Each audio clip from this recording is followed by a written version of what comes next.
hope in this budget. The repetition of the social intervention programs. Mr. Speaker, arrest, and we have commissioned an audit that some these contracts arrest payments at the road guarantee sector value had no commencement certificate. penny Go to the paid, chain homes Mr. road. Speaker, There is a road construction on the chain homes. There is a new road being constructed. Right Honourable Speaker, in addition to the 67.5 billion cedis in arrest, the validation process also revealed that awarded contract to the tune of Honourable construction minority leader.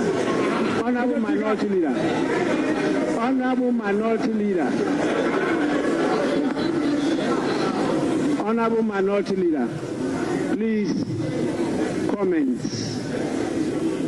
I have given you a privilege. Don't abuse it.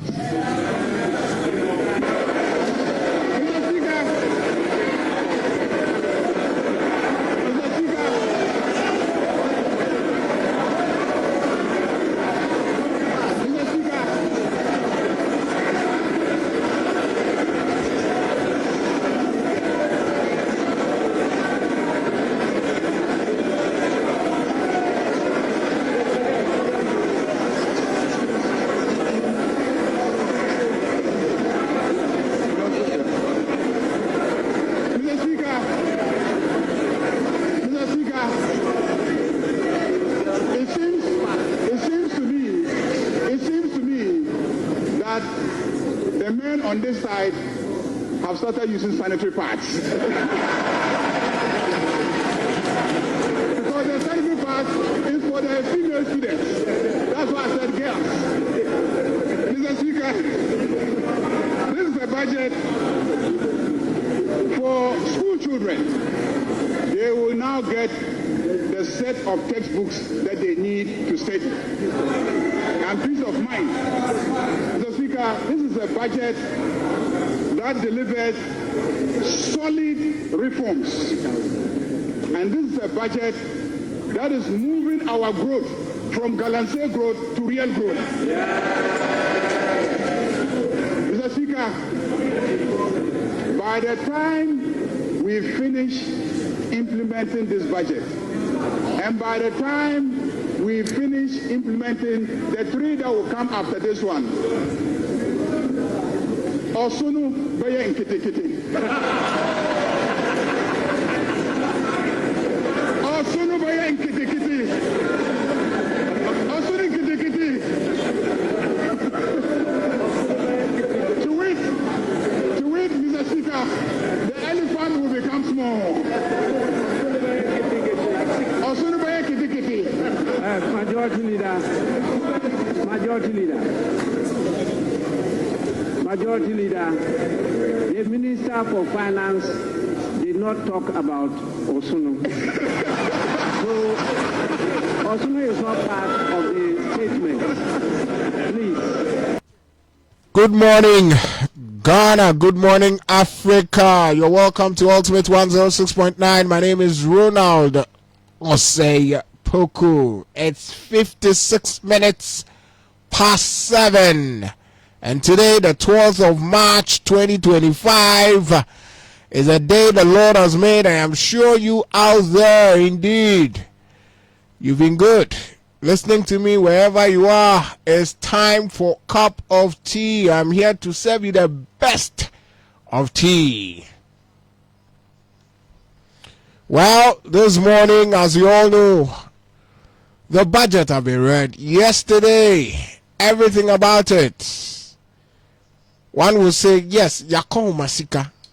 As a husband, you give an upkeeping money at home. The one for school fees, for your children. I mean, to ensure the home is really well kept. That is what happened, literally. How are we going to spend our money? Everything about Ghana. Where is it going? Where is every amount going? How much is every department or sector or ministry getting? Everything about it. Yesterday, Dr. Kissel Atto Forsen came in a dripped nines black suit, and I tell you, did a lot. Good work done by him, but so far so good. Yes, Ghanaians have been talking. So this morning right here on Ultimate 106.9, we'll be doing a lot of the discussions. We'll be finding out if indeed the budget we all watched yesterday on TV brings solution to the bread and butter issues confronting us. There are a lot of taxes that have been scrapped. How's the government going to balance the sheet? How's it going to make up this and many more right here on Cup of Tea this morning? But before that, listen, this morning I have a land for you. It's a 146-acre cocoa land at Dominase. Yes, it comes with also a bare land you can use to develop your own project, any other project, whether you want to build or anything. So if you need this land, just call 0244 862154 0241 241 624. Now, money can change you. Whatever you're going through, yesterday, remember, when the budget was read, there was a lot of calm nerves in Ghana. So definitely money, when money comes into your pocket, it brings a lot of calm nerves. That situation you are going through, money can change and transform it. So NLA this morning is giving you the opportunity. It's all about the NLA game. Dial star 959 hash. Get your phone and start working. Make money. Money really changes. And so from Monday to Sunday is all about the Monday special and Sunday acid. Make good money and let's enjoy ourselves. PKB Group of Companies, where we sell all kinds of car tires and brand new car batteries. And also, that's not all. We also sell quality Turkish doors. Here is all about PKB Group of Companies, where we sell quality. Do well, join me. Let's all go. Walk straight to any branch here in Kumasi. You can locate us at the Tafo Muslim Cemetery. That is close to the Tafo Muslim Cemetery. Or after the Oforiko Police Station. That's where you can locate us. Get yourself a new car tire for your new cars. Well, that's it. Cup of tea this morning is right here on Ultimate. I'm sure we are really going to I've been joined here as usual, my guest Ivan Fumado, white long sleeves shirt, as always looking good, my boss. How are you? Well, I'm fine. Just I didn't have a good sleep last night. Of course, I could really from your eyes. You could read it from my eyes. Yes, it's fine. It's for God and country. What it's really fine. happened? I had a few. You went home straight. Hey, Ronald. This kind of question there. It looks very, very. How do I call it? You are being diabolical this morning. I went to my house. Okay. And I slept on my bed. Okay. Alone. Please. No insinuations. Just specified. I beg you. Ivan. Yeah. Time is fast spent. I mean, yes. This is the much awaited budget. Yes. There's been a lot of noise that have been made about this budget. Dr. Kesalato Forson yesterday with his bag, the brown bag, branded. Yes. You could see that, yes. There was some scenes that really happened that I really wouldn't want to, us to go into it. The member of parliament for insurance. Where he was heckled by Ralph. Yes, definitely. And so, things like that do happen. But going into the specifics. But yesterday, he finally reported him to the parliament police. They wrote their statements and all of that. I don't know what happened to him.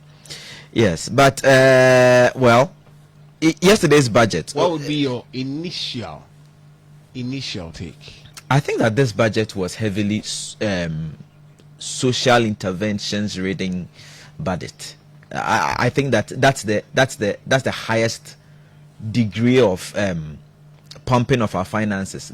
The majority of it went into things that border on, social interventions, education, healthcare, care for the persons with disability, care for the needy, household expenditure reduction in terms of education, a majority of it support to the vulnerable persons within society. When we talk about the youth, women, it was heavily in that direction.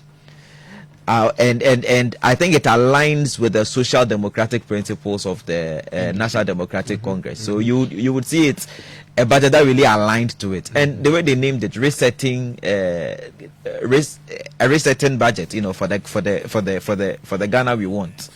So my initial comments would be that it was heavily centered on social interventions. It was heavily also centered on the manifesto aspirations of the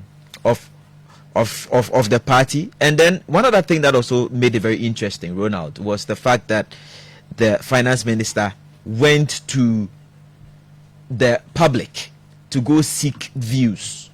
For the first time, the finance minister was in Makola. he went to before to meet traders before the budget. And some of the things that he went to see struck him. That move he took really resonates very well with Ghanaians. Exactly. There are a lot of positives that he has gotten from that, and I think subsequent ministers should always look at that. And then, in fact, I side with you, because you see, you can't be completely detached from the people and then sit in your high offices and then write budgets that might not, reflect on the ground. You see, and apart from that, you also found a way of using social media to reach the youth, to gather views before he put together the budget. And you were talking about the bag he brought with him. It was done by Horseman Shoes, to Senai Tony. A very interesting man. I don't know whether Kafui will have any other yes. Let me welcome Mr. initial Kafui, views about a teacher from TIMS, right? Yes. Why amasphobia? The real amount. Yes. I mean, in fact, they've made a name for themselves when it comes to sports. Yes, both the Milo games and then the super zonals and everything about it. Academics too. They are there. And yes, and the debates too. We are the only grade A mixed school in Ashanti region. Wow, that's incredible. Well, it's not about Amas this morning. It's about Ghana's economy this morning. And so I've been joined by Mr. Kafui. Just as I asked Ivan yesterday, we all had opportunity sitting glued to our televisions and then watching the finance minister. What would be your earlier impression before I really delve into the main discussions today? First of all, I'd say good morning.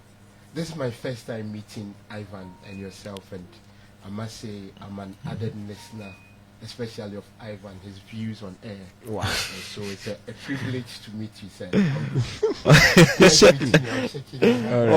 Okay. Stop, Kafui. This budget, You're welcome.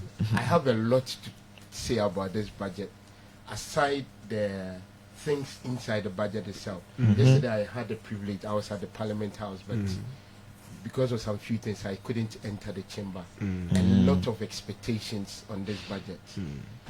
But just some few weeks, or just a week before this budget was read yesterday, I think our president was in the Parliament House. The minority said he came to lament. I actually agree to a certain point, because they were complaining there was no money, no money, then people didn't leave enough money. But where are they going to get the money from? Where did they get the money from? That they said we are going to pay 10 million of this, 100 million of this. I was asking myself this morning, are the things that the president came to tell us about this state of the economy, were they lies, or he just exaggerated those issues? We know the economy was bad, but was it an exaggeration? So as to how we're able to raise this within a week, how are you going to get all these things that we are going to do this, and we are scrapping taxes which are bringing in funds also? So I'm asking myself, where is the government going to get all this money? I was thinking about it, so I just want to say that the budget was actually, I have a colleague at school, Kupango Robert, he's my colleague French teacher. He's an MPP guy. But this morning he just told me the budget is one of the best he has heard from so many years now. And I believe he's telling the truth. And that's an MPP man. He's an MPP man. He just put facts. Before I really wanted Ivan to take us back to how the MPP took over in 2017. A little bit of history about how our economy have fared before we zoom into this morning's discussion. But I just want to find out. It's like the euphoria around Ghana right now. I mean, yes, there have been power fluctuations. Government have assumed office, and there's some sort of doom. But you still feel that it's like the ordinary Ghanaian is imposing confidence in this new government. What has caused that? I mean, judging from what I saw yesterday after the budget was read, there's some sort of the euphoria alone. I don't know if you've been out there. I was monitoring on social media. This guy, he normally does the skit on YouTube, and I've forgotten his name. Yes, he was talking about the betting. Yes. The way the guy was praising Mahama. He's not the only person. It's like there's a change of it. I mean, can you really tell us what has really caused this? Is it just that because it's a new government, just 2 months into office, Ghanaians are giving him that benefit of doubt, or indeed it's like Ghanaians are imposing confidence in John Dramani? I feel that this is just going to be likened to a team that has bought new players. We are in the transfer season, has bought new players, and in August everybody is waiting to see the first match. This is the first budget, so everybody was expectant what is going to be in this new budget. Me, for example, when MPP took off, was bringing the e-levy and took off the road tolls, I never agreed with them. And people were too, the tree will say, tin. When you advise them, they don't. This betting tax, the guys were complaining, the street guys, they are complaining, there are no jobs. These are the things that as a political party that wants to win political power. And you need to listen to them. They said take it off. Even before elections, some few months to elections, they could have done it. But this MP that we were just talking about, the insurance, was bent on. They says they would even increase it if needs be. As deputy minister for that, it was too bad. And Mahama listened to these people, and the way that guy was talking on social media, he did that video in less than 5 minutes after the budget was read. He was just a spectator. He was saying JB Danquah, they would be grateful to. He says the atmosphere even changed. I don't know which atmosphere. I mean, most of these young men are really loving that new budget that was read yesterday. Ivan? Yes. Just as he said, there's this goodwill that has been imposed in this administration, right from even the landslide victory that was recorded in the elections. And that goodwill... What pressure on Joma? I think that the president is not oblivious to the pressure that he puts upon him. And he said it several times, that the amount of goodwill that has been imposed on him, gives him a certain mandate to want to deliver, without fail. Because if he fails, the level of despondency and the way the goodwill will turn, it will be disastrous. Because look at the number of members of parliament that Ghanaians have even given you in parliament. You were a super majority. So that goodwill is still there.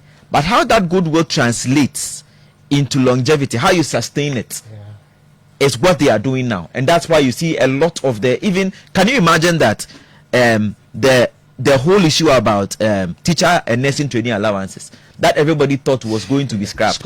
Yeah. Find it in the budget, it's there. And we are providing millions to cover it.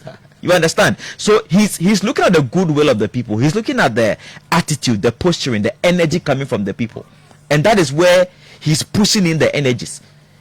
There were issues about, the school fee, the free SHS, and debates about review and how they are going to, want to let parents even come in. Look at the discussions that have gone on, even with the teacher and nursing training allowance coming from the education minister himself ahead of the budget. It's a complete, change. So that means that the government is listening to the people on the ground, and it is fashioning and modeling itself to meet the people. Ivan, judging from what His Excellency the President himself has said, that the economy he came to meet was the economy was in an intensive case. Okay. And so, of all these claims and allegations and he painted a black picture, just as Mr. Kafui was saying. Yeah. And so, the shock is how then, within this short period, we've been able to raise money to maintain the nursing training allowance. How are we going to do all these things if indeed His Excellency painted a true picture of Ghana's economy, what we inherited in 2025? Yes. So let me look. One of the things that everybody was looking for was, you said that the economy has been criminally managed. All right. So where's the evidence? And that is one of the issues that people were trying to listen to yesterday. Because when the finance minister is reading his budget, that is when he gives a retrospection of the year with which you are taking over, and it was keen. And I noted down a lot of the issue, just to paint a picture about what the economy really looked like. All right. So what level of inflation was he taking over from last year? 23%. Primary balance worsened. Okay, and that is your ability to pay back your loans. How much you've been able to raise in revenues, and how much you are expending. Minus your interest payments. It had worsened. We had a deficit of 7.9%.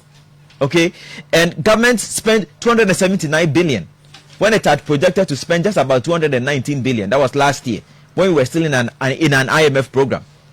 Let's look at our gross debt. 726.7 billion. That is how much we are owing as a country. It is no small money. 67.5 billion is owed government contractors and suppliers as we speak now. 21 billion are from contractors. IPPs, the independent power producers, how much do we owe them? 1.73 billion US dollars. We're not talking about cities. How much did we go for from the IMF? 3 billion. 3 billion, yeah. We are owing IPPs alone $1.73 billion. That's half. That is, yes. More than half. ECG is owing 68 billion cedis. Cocoa Board 32 billion. That is our debt at Cocoa Board. The road fund 5.75 billion. We are talking about our debt. So Bank of Ghana, they still need 53 billion to bail themselves out. Ministries, departments, and agencies, they have committed us into 194 billion in terms of contracts, and most of these don't have even budgetary allocations to it. Over the next 4 years, okay, and this is something that I always spoke of before the elections, that any government which is going to inherit, the economy, I don't envy that government at all, because our last year we talk about the fact that we grew at 5.7% and all of that. Have we considered that we were under a debt restructuring program, and a lot of our debts were deferred from last year? So if you are talking about your growth figures, it means that some debt that you're supposed to pay last year, you didn't pay it. And we were all over excited about it. Oh, the IPPs have given us a debt restructuring. The Paris Club has given us some reliefs. Let's look at the over the next 4 years. We are going to pay a debt. We are not even talking about what we are even going to borrow this year. We are going to pay 150.3 billion over the next 4 years. That is what we have inherited. 2027. 57.6 billion is what we are going to pay. 2028, we are going to pay 52.5 billion. For this year, in February, let me tell you how much you're going to pay. 9.9 billion. That is due in February. July, 6.2 billion. Finance Minister, don't be smiling. I don't envy you at all. There's a lot that you're supposed to do. August, 10.1 billion. We are supposed to pay all of that. Okay? Let's look at the buffers. How much was left in the accounts okay, for government to use. We have a sinking fund, okay, that we used to, we take out of that to pay most of our debts. $64,000. That was what was left in it. And at the time that 2016, I think we had about $316,000 US in that account. It has been whittled down to 64,000, and these are dollar terms. Let's look at the debt servicing, the CD accounts that was left. 143 million cedis is what is in that account. It goes nowhere close to the billions we are owing in dollars. Let's see. At the time that the NDC was leaving office in about 2016, it was 430 million that was there. 430 million cedis then was quite a huge amount of money. Yes. Yeah. And even now, that amount of money has even depreciated. We have much less, 143 million in that account. Finance Minister, I don't envy him at all. There's a lot that he has to do. Pressure. And look, there are about 55 stalled capital intensive projects that are around. One of it being our KJTR project here. And The Swami. there is, yes, the Swami interchange.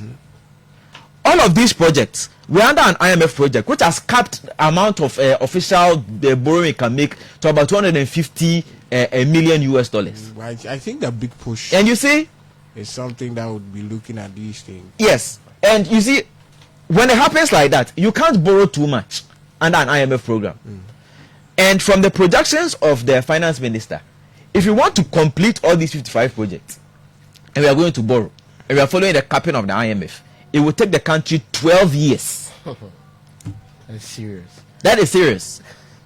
So the economy is not a very interesting looking economy that we can be looking at. Even the financial sector cleanup, after spending over 30 billion to clean it, we are being told we need about 10.45 billion to still take care of some of the outstandings in the financial sector cleanup.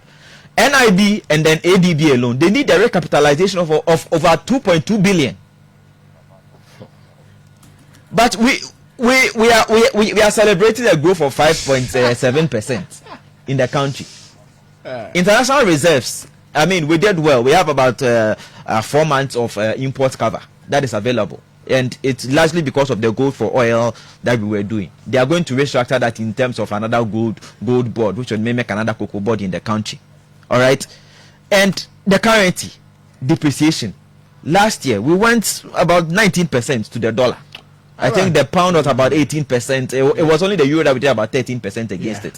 So in terms of painting the picture about the economy that we are inheriting, if anybody has fears, like you have expressed, like Kafui has expressed, the person will not be so out of place to have some of these fears. You see, but you see, budgets are projections. Even the revenues, okay, that we are looking at, they are all within projections. We've not been able to accrue that money within that amount. That's why GRA has targets that it has to meet. That is why all the other revenue handles have targets that they have to meet. We are in 2025. We are looking at growing our economy by 4%. So that is when you would find Kojo Opon Kroma, and then the rest saying that, hey, you are telling us that we criminally manage the economy, and then we grew by 5.7%. Give us your projection for this year. You are telling us 4%. You see, but sometimes they forget that some of the debts that was spared us last year, we will now start paying from this year and even next year going. Yeah. So you hear Kojo Opon Kroma saying, well, the figures are now telling us that what do you mean by we are criminally managing an economy when you are projecting something less? Even the projected currency foreign capital reserves that we are going to have in this country. Last year, this government inherited 4 months of import cover. The projection for this year is just 3 months. So you can see that we are even reviewing down our expectations. Another expectation that beats my imagination is the 11% inflationary rate that we are looking at. We are going to reduce it from 23% to 11%. I am a bit skeptical about that. I don't know how the autonomics is going to work in that direction. Primary balance of 1.5% of GDP. I don't know how we are going to end that. But you see, we are still running on the same deficit structure. Okay, so total revenue, we are looking at 223 billion, even though we have taken off all the other tax handles like the e-levies and then the betting tax and then the VAT on income tax for vehicles and all of that. We are still looking at raising 223 billion. The 223 billion, we are looking at spending 269 billion cedis. So that means that we are still on the same trajectory of deficits. Ghana, we've never been able to provide enough revenue to meet our expenditure. So there's always a deficit. And we are going to run a deficit of 43 billion. Ivan. You understand? Yes. We still have that to pluck. And another issue that is plaguing us. We are going to spend, we are going to source about 65% of this deficit funding from the treasury bill market. And the treasury bill market is not a very good place to be borrowing because the rates there are higher than you would have gotten on the Eurobond or wherever that we have been shut out now. So Ghana is not in a very, very, very good position. Wow. Okay, we are looking at the rest coming from the IMF and the World Bank. But how do we do all of that?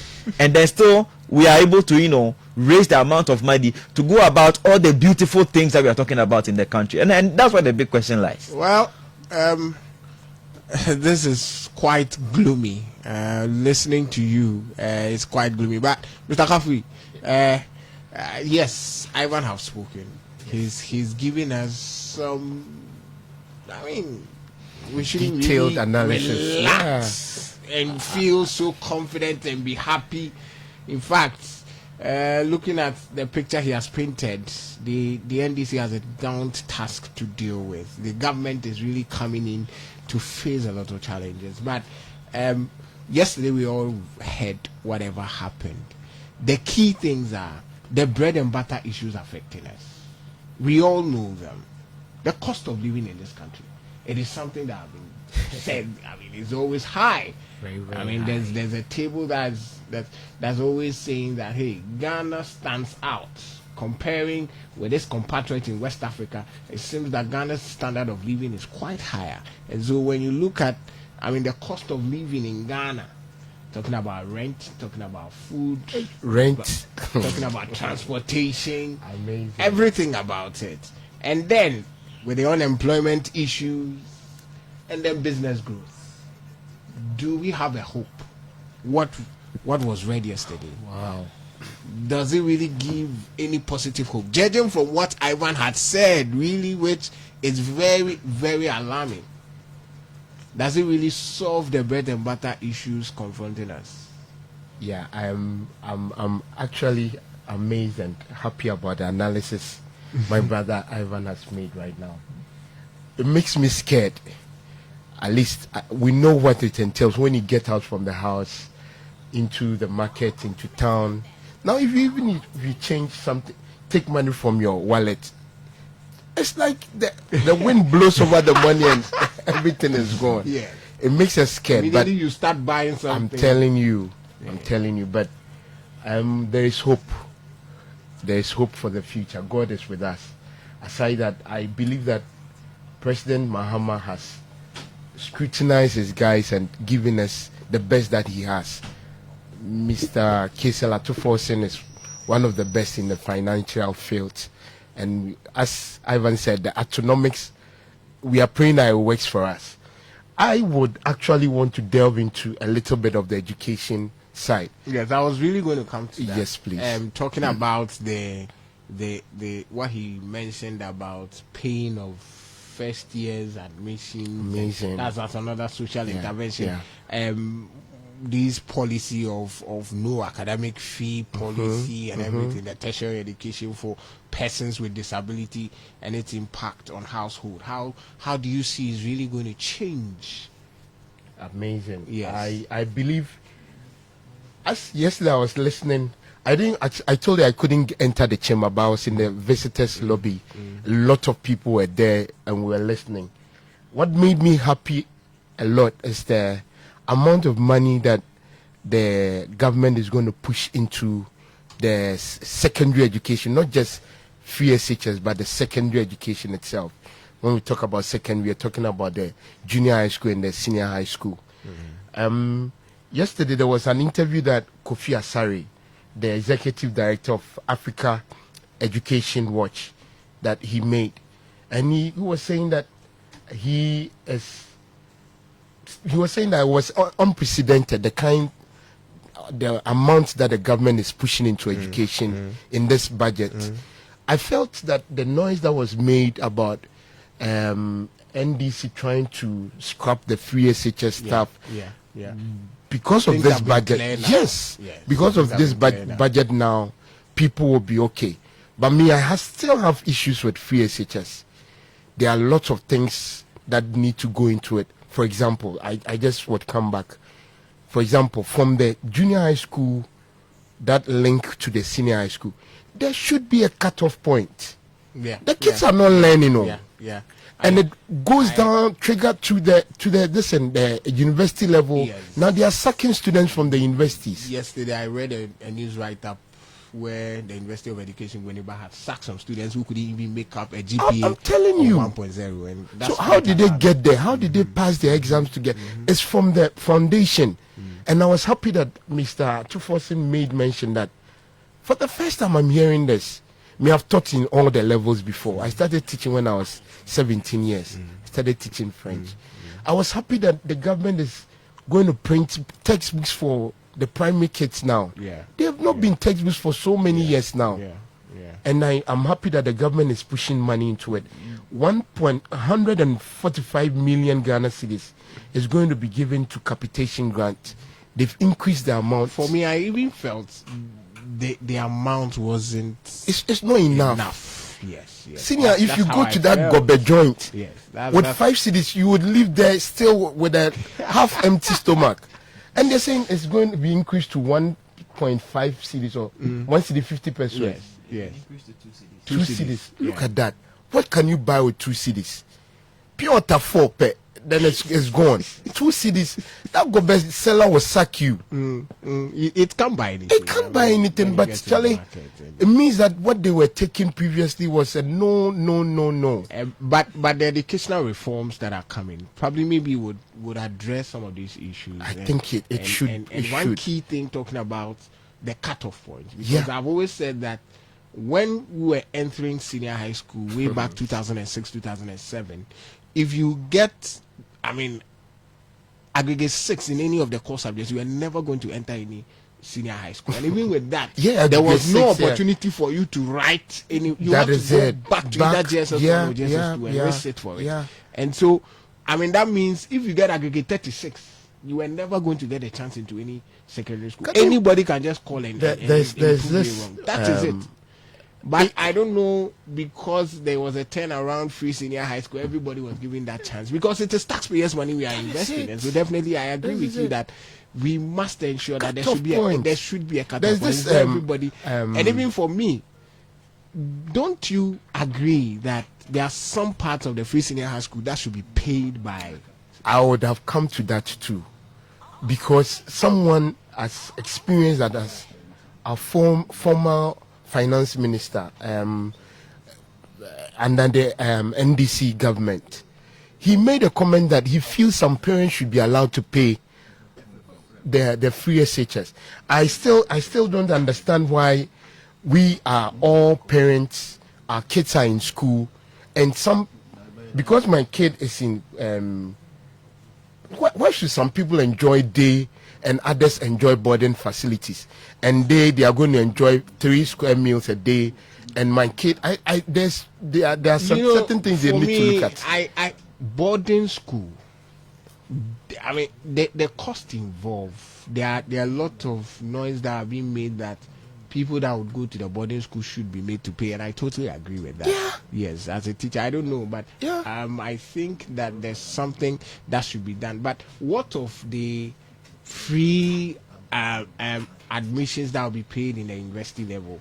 Is it sustainable? Do you see that's something that will be very I believe sustainable as a government? it was a campaign promise, and he's bent to deliver, and he should be able to deliver. It's sustainability. Its sustainability too is an issue.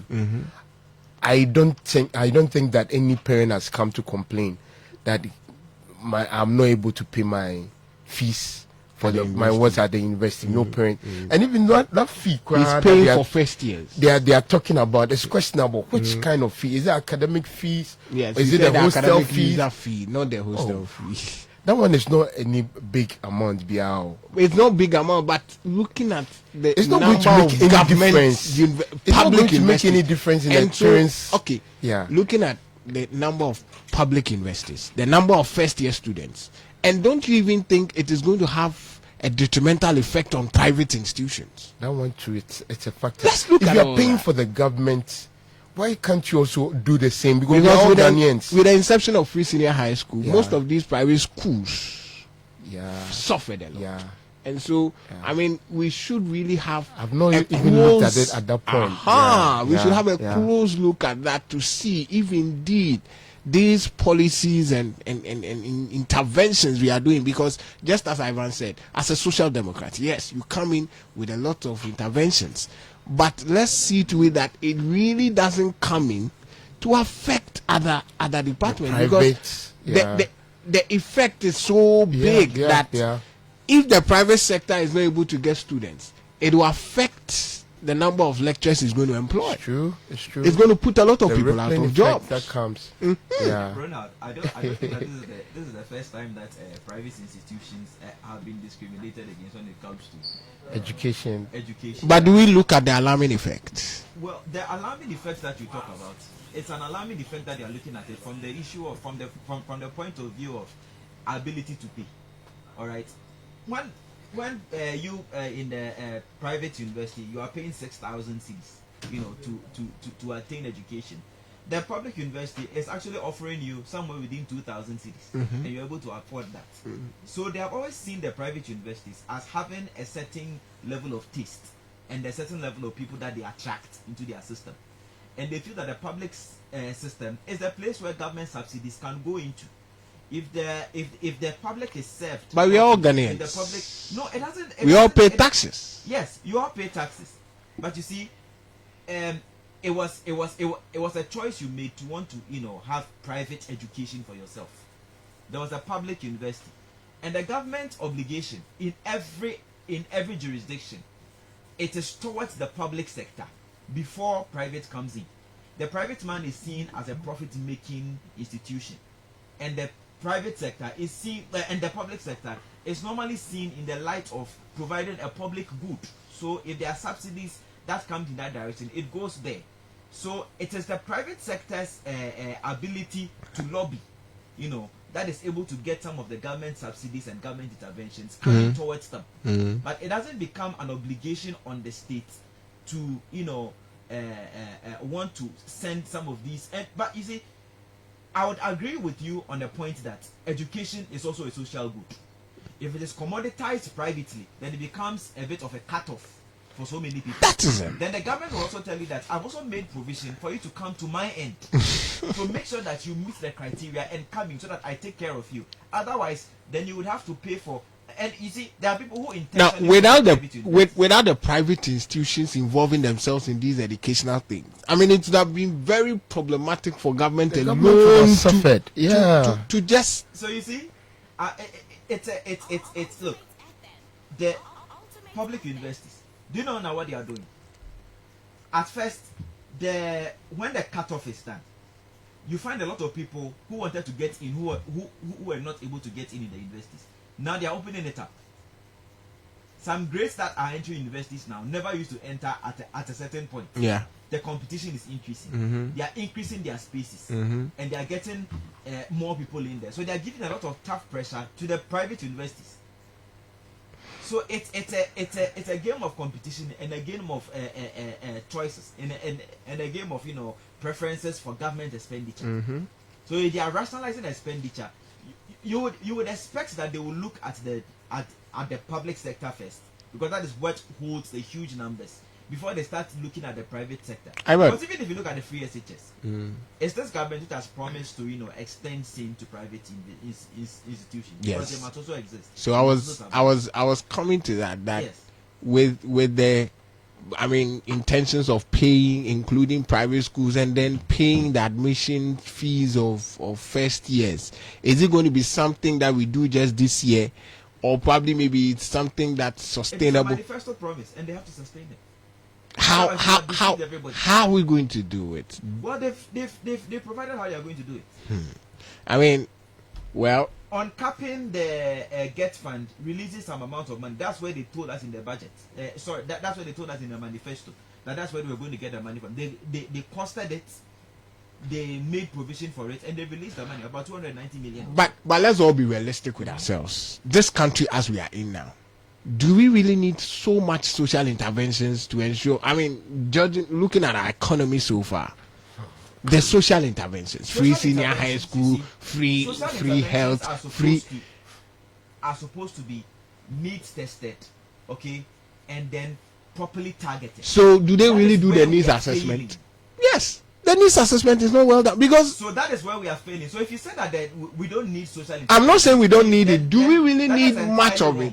But what we need is targeted systems. For instance, you are going to provide about 290 million to provide sanitary pads for every girl in this country.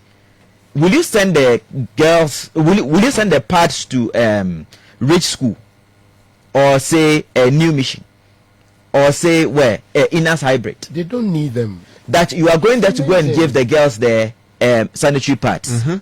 Their parents will not even find it appropriate. Yes.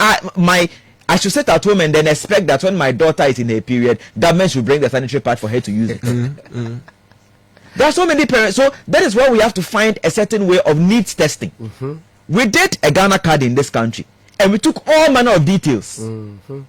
Even the information provided under the Ghana card system should be able to tell you the economic status and the ability to pay of different categories of parents. Yeah. We are not harvesting that information to even do a proper analysis of who can pay and who cannot pay, and how we structure some of these things. The same finance minister who released money for free SHS, when this government came to power, his initial thoughts about free SHS was that he doesn't see how him, Ken Oforiatta Kuntu Kununku, his son should go to school. When he can pay 10 times the son's school fees, government should pay for his son's school fees. It's amazing. I don't understand. So he mentioned it as the finance minister. I don't understand. And I'm sure in the backroom conversations, they chastised him that, look, this is our policy. Why are you talking about it this way in public?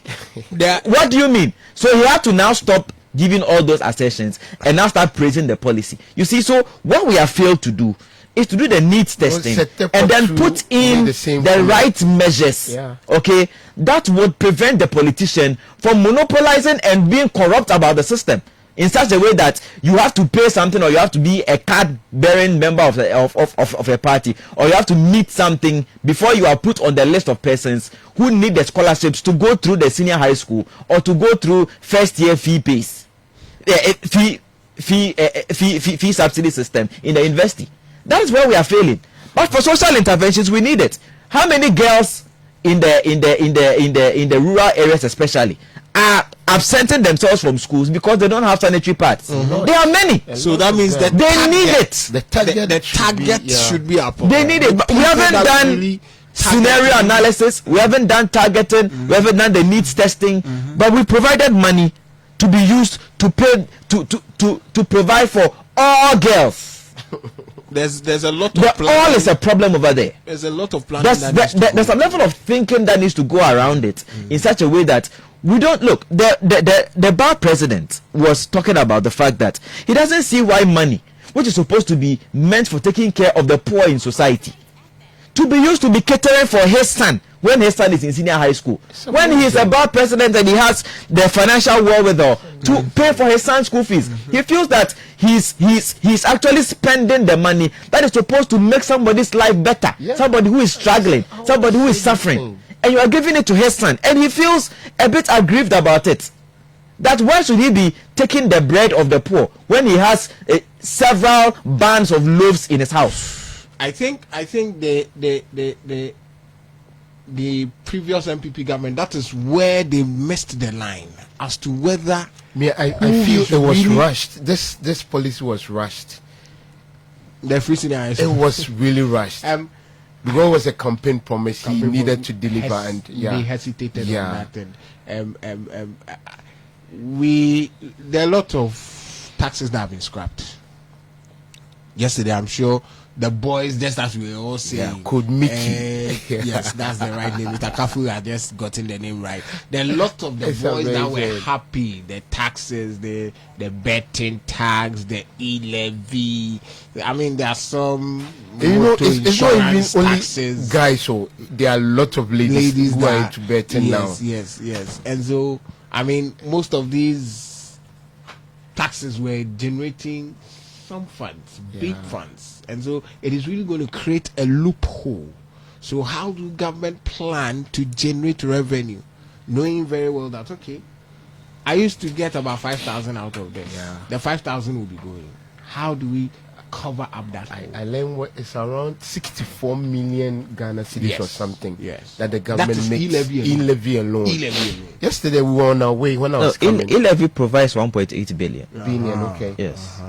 To the state, and then the betting tax. It's somewhere around 180 million. So put together, never implemented it. Well, that's a lie. I wouldn't want to that's a lie.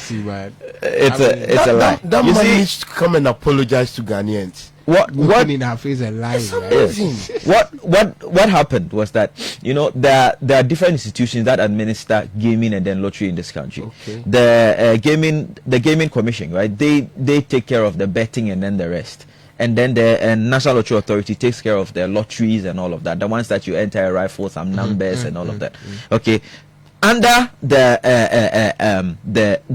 betting commission. The betting taxes, there was a very structured system, all right, where it can be deducted from source, so it was easy to implement. But they weren't able to implement the side of the lotteries expansively, all right, yes, to be able to win on those ones. So that's why it's a game of semantics. They are just using semantics over there. But everybody who has invested, all right, would tell you they deducted. I think that's an interesting soundbite from some of the way that people reacted to what they feel is the lies. But I think that before we come to that, even the issue to do with how government raises money, I think that there was a very brilliant account that was created by Sektepe, the tax withholding account, and that is where government hopes to fix the revenue gaps that it has created from. So that account was accruing a huge amount of money. Just about 43% was being used for tax refunds, and the rest was funds that was actually left, untouched. And most of it, the finance minister says, about 16 billion of it has been misused. So if that amount is reduced, the capping is reduced from 6% to about 4%. That's what released about 3.8 billion. It's a genius calculation that the finance minister did. So that 3.8 billion, even if it's financed both e-levy and then the other betting tax, amounts to about 2 billion. We have about 1.8 billion still left as savings. And this is properly able to take care of a lot of things, including paying assembly members 100 million for monthly allowances to them. So it looks like they found a very good way, a very intelligent way around it, and pinpointing a certain account which has been left, not properly used. They've used it over time to be paying contractors and all of that. But the Appropriation Act points to how much that amount of fund should be used for. So that is where the plugging of the hole, is going to come from. So it appears to found a very clever and innovative way around it. So I think that one it's properly taken care of. But the tax culture that we've been talking about in this country, look, we can't run away from paying taxes, and if we continue labeling taxes as nuisance, and yet we demand, development, we demand our roads to be done, we demand our schools to be built, we demand our hospitals to be built, then it becomes a bit problematic. You are wondering, you don't want to contribute, but you want to chop. But Ivan, you know very well that paying of taxes is something that it is not just us. Everywhere people will try to abscond. So probably maybe I see it as a duty of. No, if you abscond, or if you decide not to pay your taxes, it's a crime. No, but the person would really want to do something. Yeah. And so I mean, tax evasion is a crime. It is. But what I'm talking about is we're building a certain culture that makes the citizenry appreciate, the essence, of paying taxes. Okay. And then also there's another responsibility on the state to ensure that if you build that culture of us paying taxes, look, the whole SME sector contributes over 80% of the GDP of the country, but tax payments within that sector, including personal taxes, is below 30%. Yes, I was going to ask how government was able, drive them into apart from that compliance. Yes, apart from that, government must also begin, apart from creating that atmosphere for people to understand that taxes are needed to build the country, there is also that leg where government has to demonstrate, its ability to properly account for the taxes that are paid in the country. There are people who live outside who tell you the kind of taxes they pay, but they tell you that they are not too bothered, paying those taxes, even though it's painful, paying huge sums of money out of those taxes, because when their lights go off, they can sue.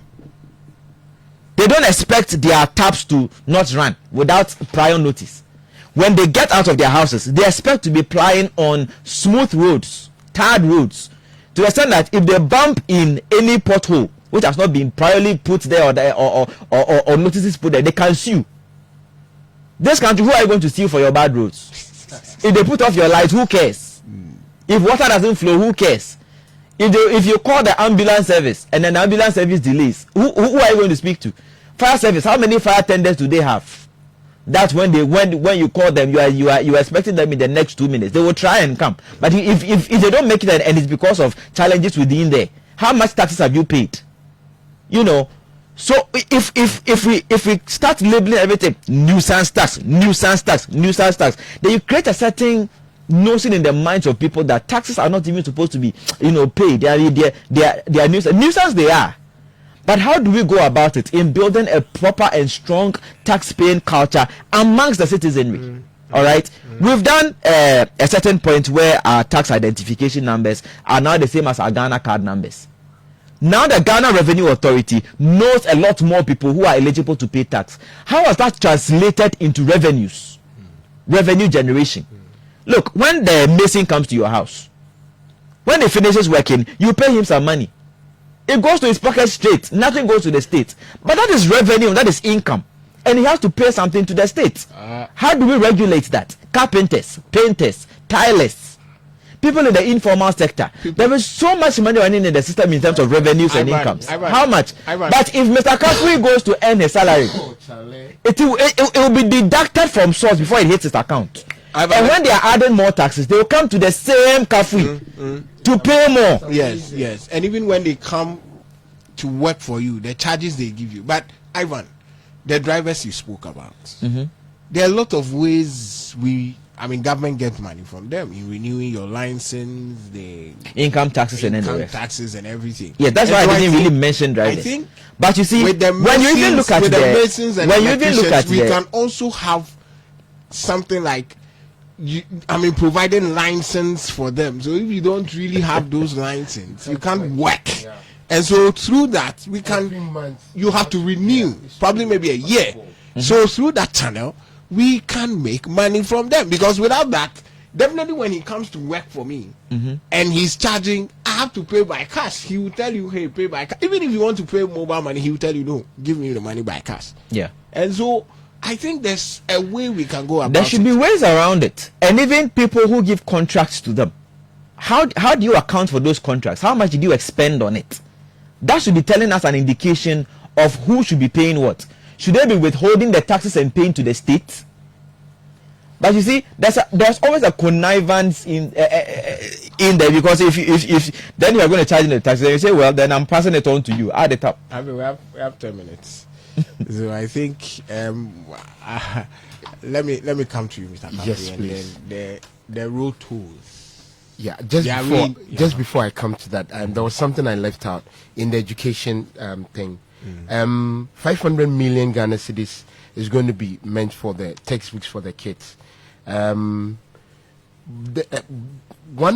man, Kofi Asari, made a comment about the money they are going to use for the teacher trainees. Yes, And he says it's useless or it's not needed. Even I'm a trained teacher myself. I went to Wesley College. During my time, I never wanted to go there. I didn't know why my daddy wanted me to go and be a teacher, but I wanted to go to the mainstream university. But during the first semester in our second year, there's something called allowance. We went and Charlie, schoolboy getting money. The money was ready. Hey, I remember my sister, may her soul rest in peace. She was but you must thank your dad. I thank him every day. Every day. I used to even support my sister with pocket money. She was in the investment, my big sister. So that training college allowance thing that was in President Kufuor's time that they decided to take it off. I'm happy that Mahama has brought it back. It's something which encourages teachers. How many? You know, how much? It's the not teachers about, are not even plenty. It's not about how much, but the complaints are that there are have a used that section money of to teachers yeah.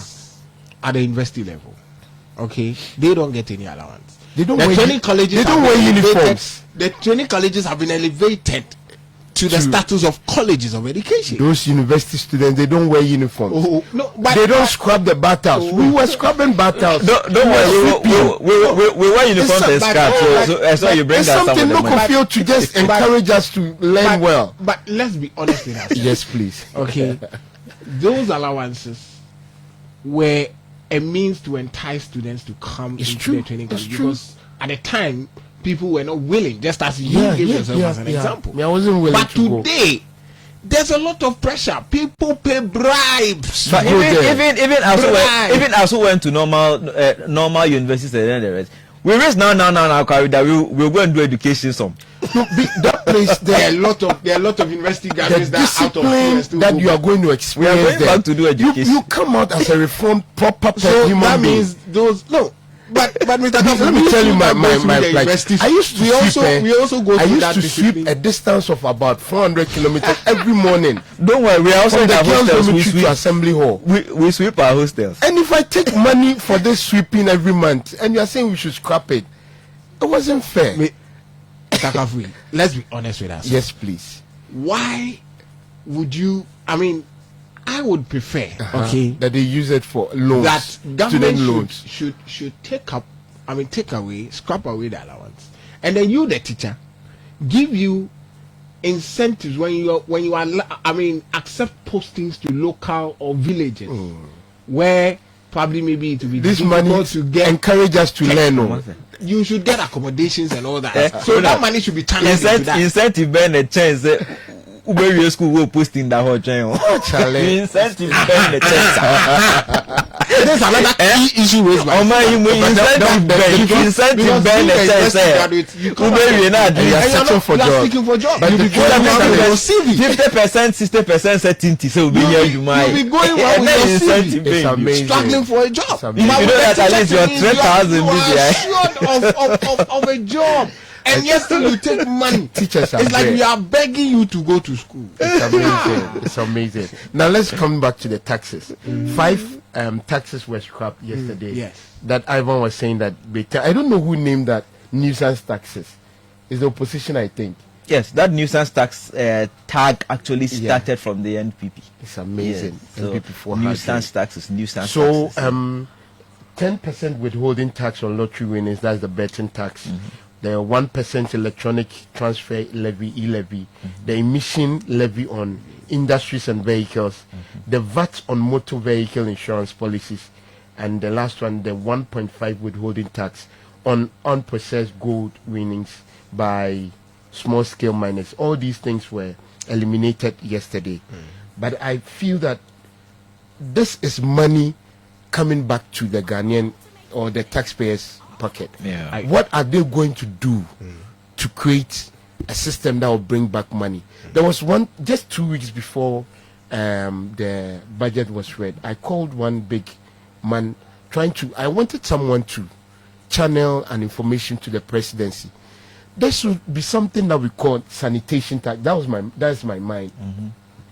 Now this sanitation tax, well, there are sanitation taxes. It is charged on every gallon of petrol you buy. This one should go directly to the MNDAs or something, the districts and other places. And there are allocations also from central government that goes specifically for sanitation. I'm looking for MMDAs for people to. And what the government is doing now, which is very interesting, is that at first they would centralize all the payments and send about just 50% of the payments to the District Assembly Common Fund. That is because we had a ministry set up alone for Ministry of Sanitation, and so for that. And for now, money they are ended up sending in someone's 80% of the money under the bed. Now they are sending 80% of those monies to empower the MMDAs, the MMDCs, to prosecute a lot of these agendas that they want to do. So I think it's one of the perfect innovative systems that they are doing. But a sanitation tax won't be bad. It would not be separate, bad. Separate one. Every household. I was thinking every household building. Every household should be charged at least 20 Ghana cedis a month. If you pay yours early, you will be charged 100 cedis for the whole year. Now these monies go straight directly to the MMDCs. Then they are going. They should use this money to set up companies like the Zoom Lions. Because they are alone. They are the monopoly. They are not doing their work under the district. They all have departments. They have the environmental department. When you go to the lorry station itself. I stay at that tone. So for them, High School Junction, the debt that you see there, it amazes me. No, they can employ more people to be sweeping all the time. There is money that government gives for these sanitation workers. They should give them more money. There's one that goes to them. There was a review of how much that and all those. The debt over there. I believe that yesterday I addressed this issue that somebody somewhere is not working. That one there is because true. Look, the money doesn't work. It's true. Dedicated department under the Ministry of Local Government. Every ministry, see to it that they are working. I mean, that one municipal, district assembly, metropolitan assembly have an environmental department. They have heads. They pay them. It is their responsibility. In Tree, we call them in Saman. I think I've gotten the name. Yeah. They are responsible to ensure that they go not just to our various homes, to food vendors. I mean, regulating them to ensure they abide by cleaning. Then I had to write a letter to the ASQA. I wrote a letter. It was just 2 days later I saw that they are not working. There. And the reason why I see them not working is that there's no funds. Even if there's funds, probably maybe the money is going into somebody's pocket. But they are not working. I agree, but the funds I disagree. I believe some people are not working well, and they need to be put it could to be work. two. Either there's no funds, or no. But if you have signed a contract with Zoom Lion and then you are giving sanitation workers 400 cedis, and they end up getting 150 cedis, and then they use 350 cedis for administrative expenses and provision of boots and what would you expect? So all those modules need to be changed. I know that the youth employment agency boss who just left office began some negotiations to rework some of those contracts to vote more monies to the cleaners. But our time is up. But employment. I mean, people have also said that, hey, even if you give me jobs, I can pay the fees of my ward. And so the budget was read yesterday. Just 1 minute. Okay. I mean, so that on we just employment. yes. Did you see the hope that youth unemployment is going to be addressed from now till the end of the year? Did the budget really cut or clearly look at such things? Was there any clear-cut idea points to stick out that, hey, this is what we are doing? Ivan. Yeah. Oh, okay. Yeah, I think I saw a couple of them. There's this the National Coders system, which is going to train a lot of people to get into coding. There was, I think 100 million or so allocated to it. There was the Ejuma Wura or something. That is supposed to be like the new national, the NEIP system, where they identify small scale businesses, give them monies. I think that was in there. I also saw a certain there was this the National Apprenticeship Program. I think they voted a huge amount of money also to start it, where people are going to be trained in skill and then given some startup kits to start working. And also there's this the 1.5 million that was allocated to the agric the agric policies of the government for economic transformation. I think they're going to get into the Akokon Kitinkiti thing, the vegetables production, the grains production, the feed Ghana system. It's all going to create jobs. Even the big push, the amount of money that 13.8 million that have been voted, opening up the country, it will create jobs within the construction sector. One thing I didn't find in there was the Agenda 111. I don't know whether they'll put some under the big push project that they will be laying before Parliament. But they've not yet selected the projects. And I think that the 24-hour economy, I was a bit disappointed that we didn't have any proper snippets of how it was going to be organized. They said it will come later. And they administrated that they are now going to prepare it and then they'll bring it later before Parliament. But yesterday I was listening to Ato Forcing, and he says there's not going to be any allocation of a sort, like in the usual sense of a budget, towards 24-hour economy, but it's going to be private sector led. It's just going to be incentivized. You know, something a bit looking like the one district, one factory kind of that they promised, and then later they told us it was private sector led with a new name. So let's see how it goes. Those were really the concrete areas of youth employment that I saw within the budget. Yes. Mr. Kafi? Yes, sir. Just to add up to what my brother Ivan, because job unemployment is something that is really affecting. Monday, personally, I met with the Minister for Employment and Labour Relations, Mr. Rashid Pelpo. Just this morning, as I was coming on one network, he was being interviewed in Kumasi, and I believe that we have a very fine gentleman in that sector, and he has made a comment on Ghanaian youth being employed outside by other countries and we gaining some monies out of that. I believe that one too, if they are going to do it, it's going to help the youth of this country. The Ministry of Health, I remember talked about the fact that they'll be exporting, I don't know if I'm using the right word, but exporting nurses to other countries. Teachers, sometimes I think it wasn't only nurses and teachers. It was a comprehensive something that they would be exporting labor. So I'm sure maybe IT guys would be part. I'm really happy about that. Some of the francophone countries would need the help of English teachers, for example, and it's something that is going to help. All in all, I believe that this budget, if actually what they've said is what they are going to do, I believe that then we have hope for the future and things are going to work well. Well, thank you.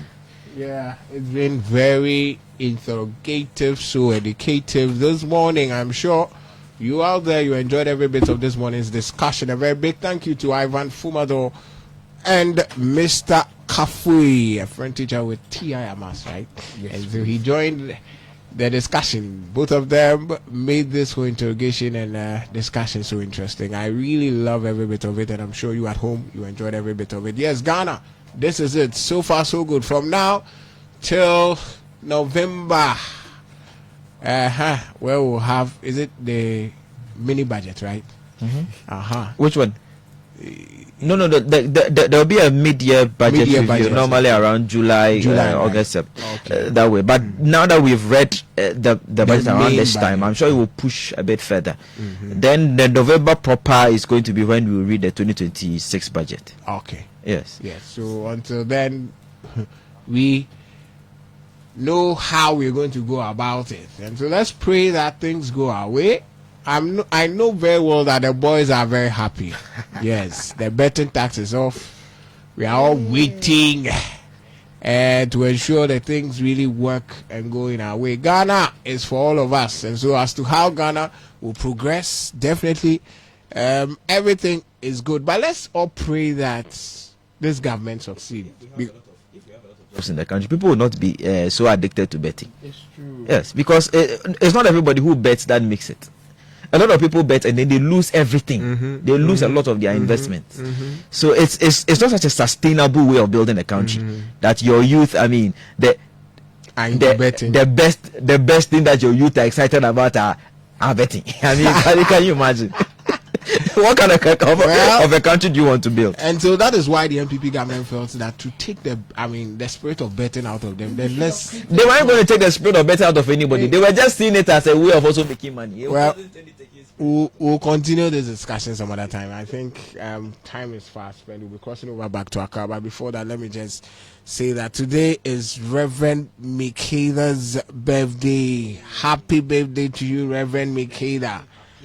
Reverend Michaela Ayimapia, I think the name, yes, that's the full name. He's a Reverend Minister with a Baptist Church and also a regular panel member on Ultimate every Tuesday. Yes. Tuesday we missed Tuesdays he's always here. But next week Tuesday he'll be here. Next week Tuesday he's coming. Please, those who are putting his meetings on Tuesday mornings, if we catch you putting birthday to you. His meetings on Tuesday morning, we'll do demonstration. Our wish for you is that enjoy your day and God bless may all you. your God bless you, sir. desires come to pass. God 2025 may it come with a lot of good things for Amen. you. Amen. Amen. May God connect you to the right people so that you enjoy life to the fullest. Thank you, Reverend Michaela. But I'm going for a commercial break. When I come back, we are crossing over back to Accra. Welcome to NLA 590 Mobile. Today, we will discuss how you can win cash by playing 590 on your phone or online. Visit 590mobile.com.gh or dial *959# on any handset or network and choose option 7 on the menu for PERM 3. PERMing allows you to increase your chances of a winning combination. PERM 3 gives you 2,100 times your stake amount when 3 or more numbers from your selection appear in any order. You need to select from 4 or up to a maximum of 10 numbers, all between 1 to 90, to play PERM 3. Thank you for your attention. And remember, you can stake your favorite NLA 590 lottery on your phone or online right now. All wins are paid same day, in full, and direct to your Momo. Please dial 030-824-9477. For any assistance, 590 Mobile at Downsem.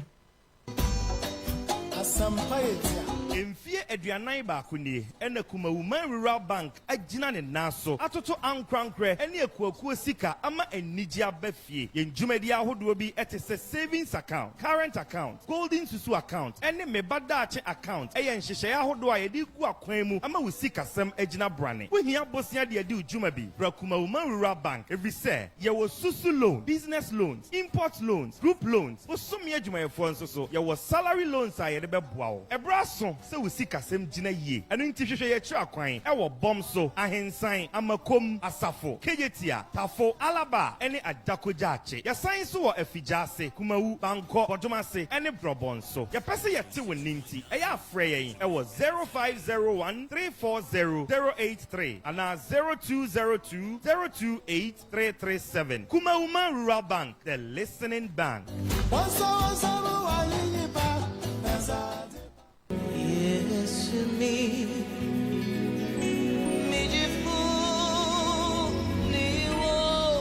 Isaiah 41:13. For I am the Lord your God who takes hold of your right hand and says to you, do not fear, I will help you. Hello, my name is Evangelist